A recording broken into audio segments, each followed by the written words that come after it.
I hadn't touched the guideline or a harness in years, not since I left that part of my life behind. After what happened in the cathedral caverns, after I saw what a collapsing tunnel could do to a person, I'd sworn off cave diving for good. I thought I meant it. That was before I found the hole.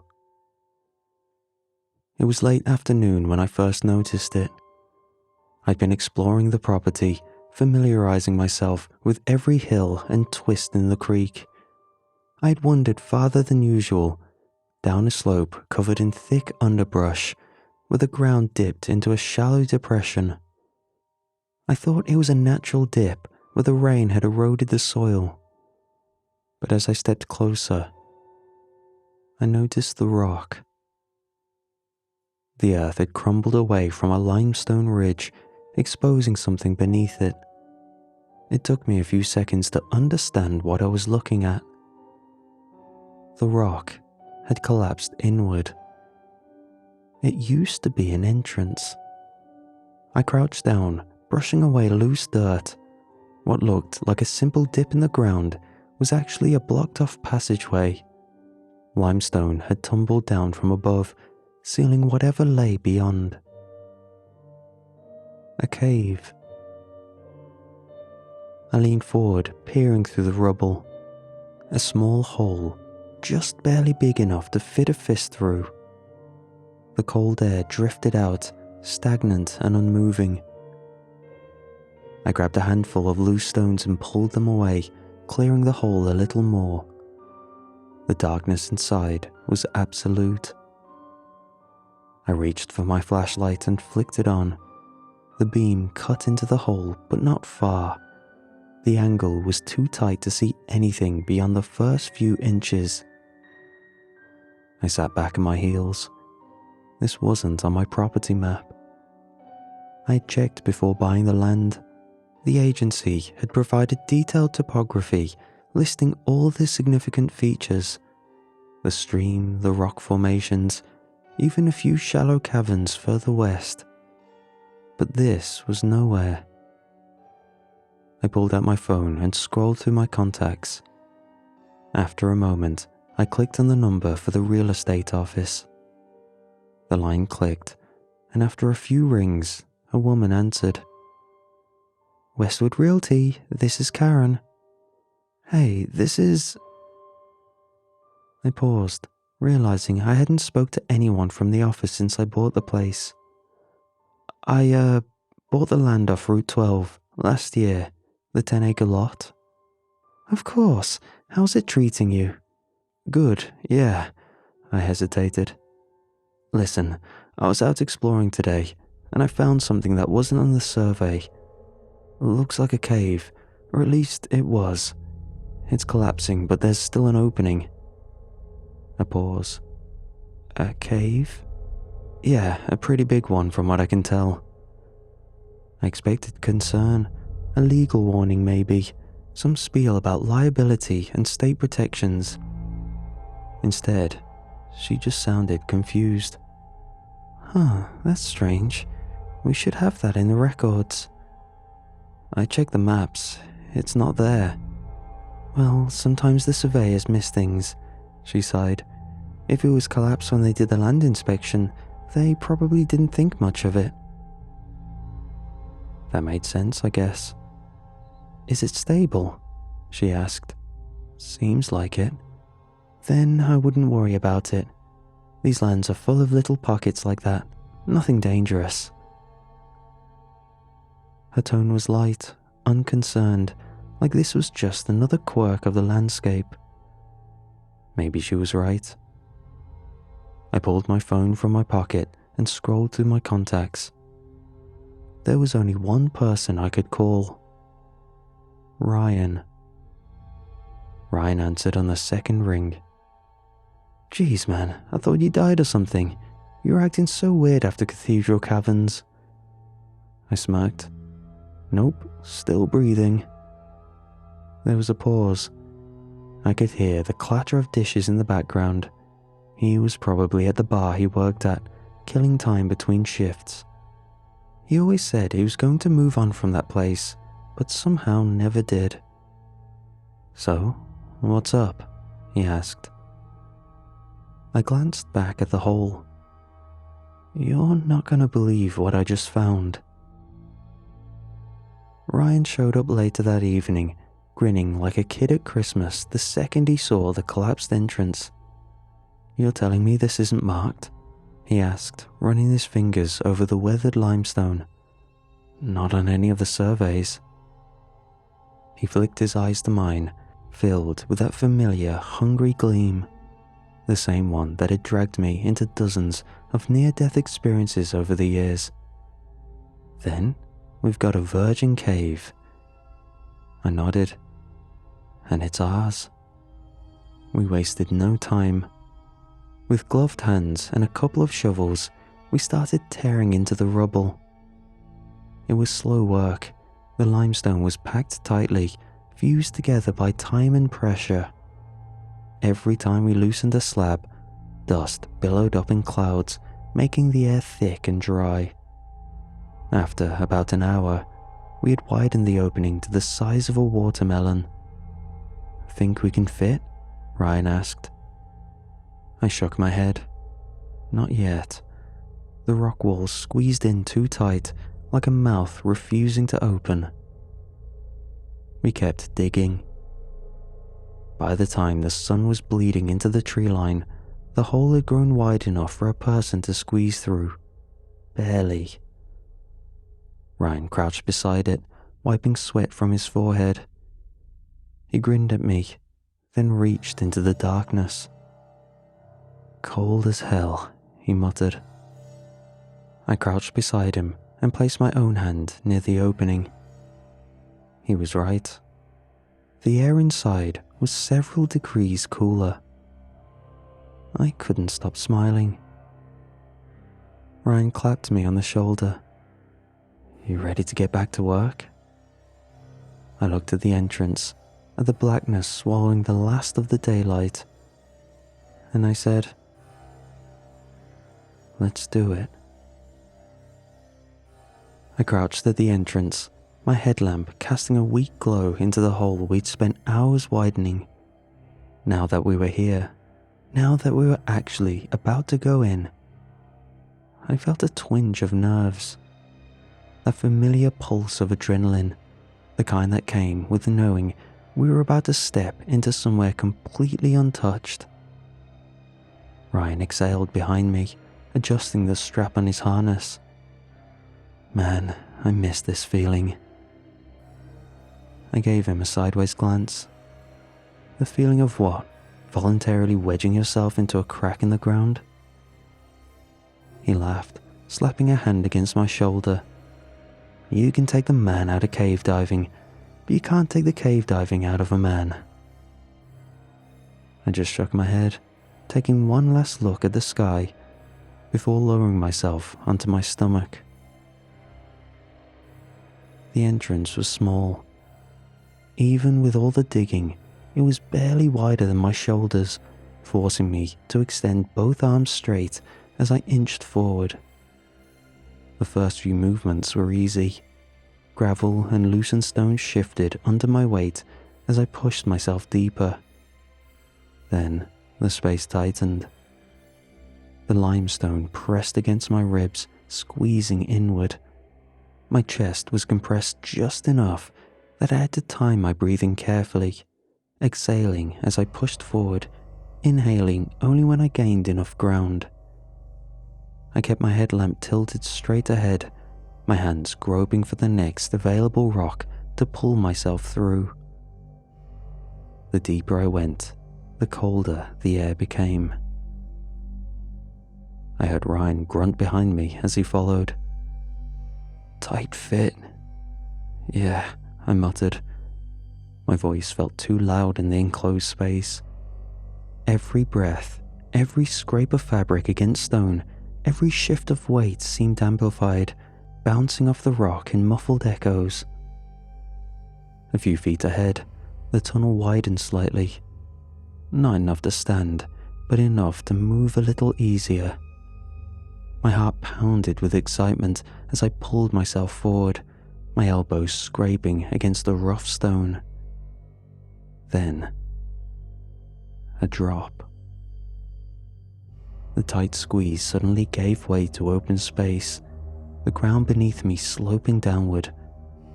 I slid forward with it, my stomach flipping as I tumbled a few feet before catching myself. My boots skidded against stone, my hands finding purchase just in time to stop myself from going further. Ryan's voice filtered through the tunnel behind me. "You good?" I took a moment to catch my breath, then grinned up at him. "You're gonna love this." By the time Ryan wriggled through and dropped down beside me, I had already turned my headlamp outward, scanning the space ahead. And what I saw made my breath catch. The cavern was huge. The ceiling arched high above us, its surface lined with jagged stalactites that shimmered faintly under our lights. The walls were textured with ripples of mineral deposits, patterns left behind by ancient underground water flow. And at the center of it all, stretching across uneven rock floor, was a pool of crystal clear water. Ryan let out a low whistle. Holy. We'd explored a lot of caves together over the years, but there was something different about this one. It was pristine. Finding untouched caves isn't all that rare, but one this large? He turned to me, grinning wide.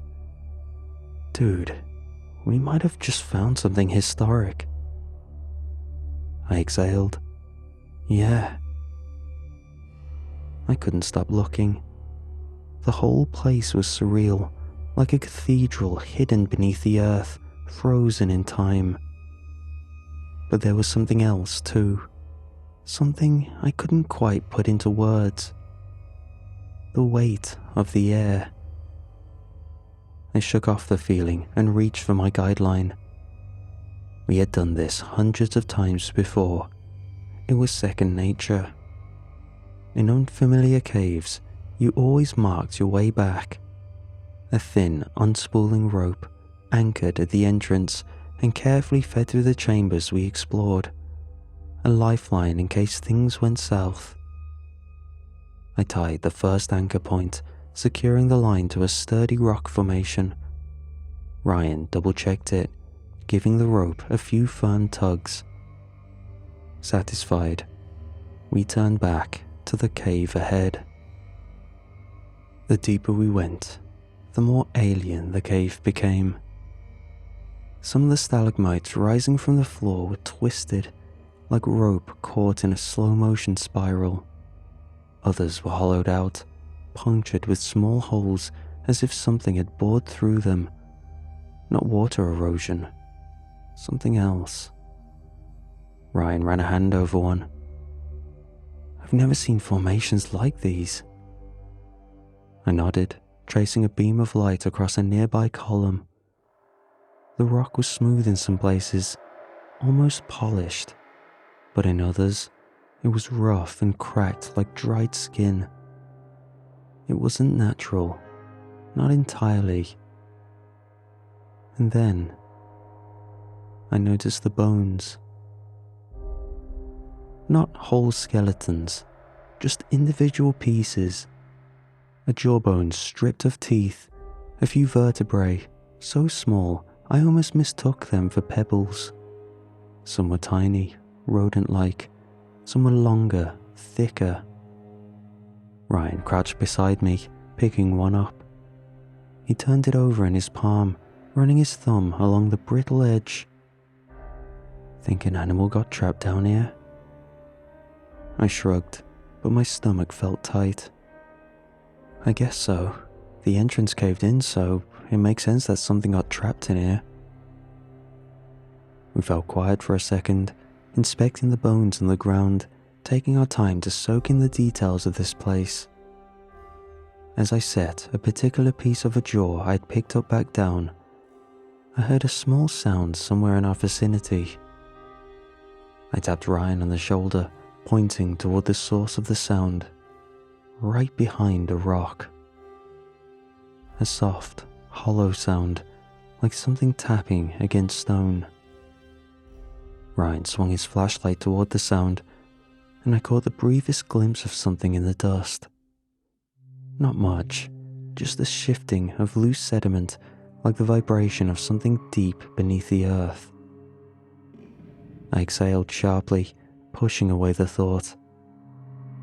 I'd been in plenty of caves where sound bounced strangely, where simple noises warped into something unsettling. Ryan let out a breath and grinned. Man, your paranoid self hasn't changed a bit. I shook my head, forcing a smirk. Just saying, something brought those bones down here. Ryan rolled his eyes and stepped ahead. That was when the flashlight beam hit some sort of drawings. I had seen petroglyphs before, markings carved into rock by early humans, their history preserved in jagged etchings and faded pigments. But those had always been where you'd expect them, shallow caves near water sources, figures with spears, bows, fire. They were carved crudely but skillfully, their stick-like limbs raised toward animals, deers, birds, what looked like bison, the kind of thing you'd see in any prehistoric cave art. But then the drawings changed. The next few figures were running from something. It was depicted as a mess of lines, but the longer I stared, the clearer it became. A large figure. Body distorted, its shape was hard to define, as though whoever had carved it had tried and failed to capture what they had seen. Ryan traced his fingers over the grooves in the rock. He was quiet, his eyes gleaming at the drawings in front of us. The images continued. The smaller figures fought it. They jabbed at it with spears, torches. In some scenes, the creature was shown bleeding, dark streaks of pigment smeared across the stone. But it never fell. And then, the final series of drawings. The figures were no longer fighting. They started fleeing, and they were being chased. The smaller figures had been forced into a cave, their forms hunched and terrified, and standing at the entrance, blocking their way out, was it. And in the final carving, at the very bottom of the panel, was a single figure alone, trapped inside the cave. I took a step back. Neither of us spoke for a few moments. The only sound was our own breathing, and somewhere distant, the faintest hint of dripping water. I swallowed and turned my light toward Ryan.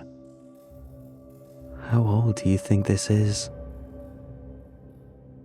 He didn't answer right away. When he finally did, his voice had lost its cocky edge. I'm not too sure. Think our ancestors had a few too many of the wrong mushrooms and got themselves trapped in a cave. We put a marker down and kept moving. We stopped at the edge of the passage, staring into the darkness ahead. The wall in front of us had a split in it. Not tiny by any means, but we'd have to squeeze ourselves through.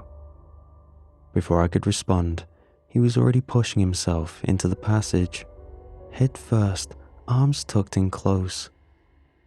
His boots scraped against the stone as he wriggled forward, his body quickly swallowed by the tunnel. I shook my head, muttering under my breath, "Reckless asshole." But I followed. My back scraped against the ceiling, my ribs pressed against the cold limestone. The walls were rough, biting into my gear as I inched forward. Ryan's voice drifted from up ahead, muffled by the narrow space. "Not so bad, right?" I grunted. "Says the guy who's not claustrophobic." He laughed. I tumbled out.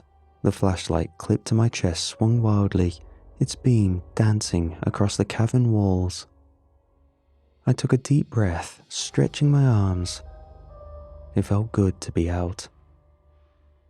Ryan dusted himself off, glancing back at the passage.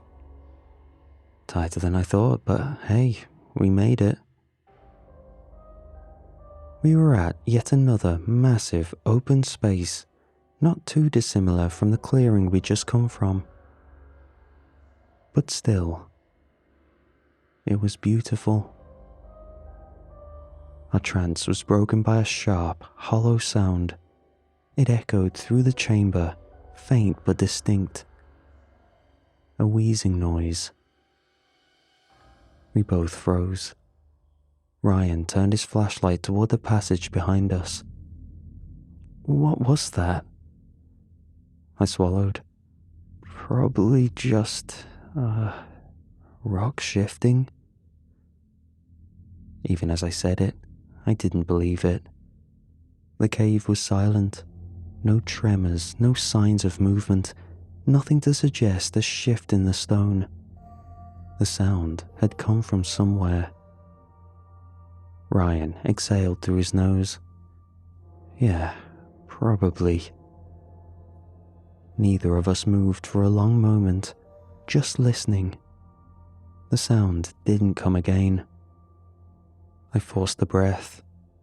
"Let's keep moving." We spread out, shining our lights along the cavern walls. And then Ryan said, "Whoa, over here." I turned. My brain didn't register what I was looking at. Just a collection of pale, broken shapes nestled against the cavern wall. But as I stepped closer, the details came into focus. It was a skeleton, human in shape, but larger and thicker. The skull was broader, the ribcage wider, more robust. I knelt beside it, brushing away a layer of dust. The bones were ancient, and some were snapped clean. Ryan whistled, crouching beside him. "Damn, looks like a Neanderthal skeleton or something." I didn't respond. I was staring at the ribcage. It was shattered, and the entire skeleton was covered in gnaw marks. Ryan saw them too. His grin faded. Something ate this thing. My mouth felt dry. Yeah. We both turned our flashlights toward the tunnel behind us, the place where we'd heard the wheezing. For the first time since we'd entered the cave, I felt uneasy. The sound came back faint at first, barely audible over the steady drip of water somewhere deeper in the cave. But it was closer this time. Ryan stiffened beside me, his flashlight beam trembling against the cavern wall. I turned my flashlight toward the tunnel we had just crawled through. It was a black void, barely wider than a person. Nothing moved. Then, my light flickered. Movement. A blur of motion in the corner of my eye, something shifting behind the rock formations at the far end of the cavern. It was fast. Ryan saw it too. He inhaled sharply, stepping back. Dude. My flashlight flickered again, the beam shrinking, dimming. Ryan's did the same. And then it rushed us. It didn't make a sound. 1 second, the cavern was empty. The next, something lunged from the darkness, a twisted shape skittering across the uneven stone. My flashlight caught a glimpse of it, just a fraction of a second before it exited the beam's field of view. Skin stretched too tight, pale, patchy, like something molted but never fully regrew. Ryan screamed. The thing hit him hard, knocking him sideways. He slammed against the rock, his flashlight spinning across the cavern floor. I scrambled backward, my boots slipping on loose gravel. My chest heaved. I was fighting to process what I had just seen, what I thought I had seen. Ryan groaned, clutching his arm. Blood dripped onto the stone. The creature didn't linger. It was gone in an instant, retreating into the tunnels, disappearing between the rock formations like it had never been there at all. Only one sound remained. That mocking wheeze somewhere just out of sight. Ryan sat up, teeth gritted in pain. His sleeve was shredded, blood seeping through the fabric. I couldn't tell how deep the cut was, but the way his arm trembled, I could tell he was definitely rattled at the very least. I reached for his shoulder. "You okay?" He exhaled sharply, flexing his fingers. "Yeah, just a scratch." His voice was unsteady. I turned my flashlight back toward the tunnels. Nothing, just stone and shadow. Ryan forced a breath and pushed himself up. "We need to get out, now." We turned back toward the tunnel we had crawled through. And somewhere behind us, somewhere in the dark, the wheezing started again. We ran. Not in a frantic way. We simply couldn't. The way the cave was laid out, we could easily slip and fall on jagged rocks. We had to move carefully. But we moved as fast as we could.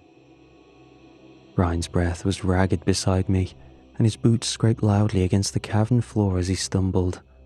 I kept throwing glances over my shoulder, expecting to see something moving in the dark behind us. But there was nothing. The wheezing kept echoing from somewhere deep within the tunnels. Distant, then closer, then distant again. It was toying with us. We reached the opening to the passage we had come through, the narrow gap that would take us back to the chamber where we'd found the drawings. The guideline was still there, keeping us on track.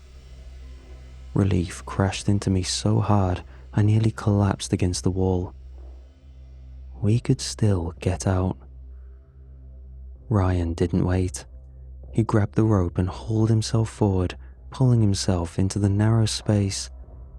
I followed, keeping my head on a swivel as I adjusted myself and squeezed back into the tunnel. The rock closed in on us again, pressing against our backs, our chests. We moved quickly, retracing our steps through the dark, winding passage. Every inch felt tighter than before. The air seemed heavier. I could hear Ryan's boots scuffling against the walls, his breathing coming faster and harder. Then, the tight squeeze. The final passageway that led back to the outside. I dropped onto my stomach, stretching both arms forward and pulling myself into the tunnel. I focused on the light ahead, a small sliver of blue-grey at the end of the passage. It had to be just a few more feet. Behind me, Ryan grunted as he followed. The tunnel was just barely big enough for us to fit, pressing against our backs and ribs. We inched forward, dragging ourselves through the confined space. Then, I heard Ryan stop. A sharp, sudden inhale. "Dude." His voice sounded strained. I twisted my neck as best as I could, trying to look back. but couldn't. What? A beat of silence, then... My hand. It's completely numb. Something in my chest went cold. I couldn't see him, but I knew what he meant. We'd barely stopped to look at his injury after the attack, too focused on getting the hell out of there. But it must have been deeper than we thought. Maybe it had hit a nerve, and he hadn't felt it due to adrenaline. I heard Ryan shift behind me, trying to pull himself forward. I can't close my fingers. His flashlight flickered against the stone walls, making the shadows stretch and shift. Ryan tried again, dragging himself forward with one functioning hand. His movements sounded awkward, unsteady. He could still push with his legs, but with one hand out of commission, his pace slowed. The sound was closer now. I felt my lungs seize. Ryan must have heard it too, because his breath hitched, his flashlight jerking as he twisted his head back toward the sound. Ryan pushed forward, his boots scraping against the stone, his body jerking with effort. But without his hand to grip and pull, he wasn't moving fast enough. My heart hammered against my ribs. The sound was closer now. I could almost feel the air shifting behind me. I turned back toward the exit, toward the open air just a few feet ahead. Ryan grunted, desperate now, trying to shove himself forward. Then, for the first time, a breath. Low, wet, just inches behind us. The wheezing had stopped. Now, it was just breathing. Move, Ryan gasped. His voice was tight with fear. I'm going, I shouted back, shoving myself forward. My hands scrambled for purchase on the rock, fingers scraping against sharp edges. Ryan grunted, kicking hard as he tried to push himself forward. I could hear the strain in his voice, the way his body trembled against the stone. He was fighting, and then he gasped. Sharp, sudden. Then, nothing. Silence. A cold pit formed in my stomach. Ryan? Silence. No more grunting, just the faintest shift of air. I kicked wildly, thrashing my legs, shoving myself forward with every ounce of strength I had left. My knee banged against a piece of stone, but I didn't care. I had to move. I clawed at the rock, gasping, feeling my body scrape and cut through the last few inches of the tunnel. The exit was right there. One last push. I threw myself forward, and then I was out. I hit the ground hard, rolling onto my back. The night sky was above me, the trees swaying gently in the wind. Fresh air flooded my lungs, burning my throat. For a moment, I just lay there, dazed, disoriented by the sheer openness around me. I spun onto my hands and knees, scrambling back toward the hole, reaching inside. Ryan, come on. My fingers grasped an empty space. I swung my flashlight down, aiming it into the tunnel, expecting to see him just inches away, dragging himself toward the exit. I saw nothing, but I heard a noise so deeply wrong that my body rejected it before my brain could even process it. A wet, disgusting crunch. The sound of something tearing through muscle, splintering bone, a muffled, sickening chewing noise. I felt my stomach twist violently. I didn't need to see it. I knew. Another crunch, then a squelch. Ryan was gone. A low, grinding groan deep beneath the earth. The creature let out a scream from inside, and the entrance shook, as it sounded like it pounded its frame against the entrance. The ground beneath the entrance trembled. The stones we had pulled loose earlier shifted on their own, tumbling back into place. The cave was collapsing again. The hole we had worked for hours to dig through collapsed inward in a violent rush of stone and dust. I watched, stunned, as our entire entranceway disappeared. Within seconds, the hole was gone. Just solid rock. I dropped to my knees and started digging. I clawed at the dirt, heaving the loose stones aside, throwing them behind me. I could barely see through the dust. My fingers already scraped raw against the rough limestone. But no matter how much I pulled, pushed, dug, I couldn't even make a dent. I don't know how long I sat there before I reached for my phone. My hands were shaking, my mind still trying to grasp what I had just witnessed. I stared at the screen, at the emergency call option. What the hell was I supposed to say? I dialed. The operator answered. 911, what's your emergency? I opened my mouth. My mind was blank, my throat clenched so tight I could barely force words through it. My friend, he's missing.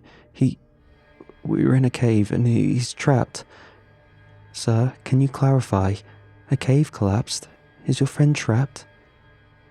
I swallowed. Yes, it collapsed. Another silence, longer this time. Then, stay where you are. We're sending a unit out now. By the time the police arrived, I'd gone numb. The officers didn't believe me. Not really. But they saw the dirt on my clothes, the fresh scrape on my forehead where I must have clipped a rock on my way out. They knew I was distressed, panicked. They brought search dogs. More people came, more lights. The digging started. But they never found Ryan, never found anything. They questioned me for hours. Where did Ryan go? What exactly happened? How did I get out if he didn't? I told them the truth. They didn't write it down.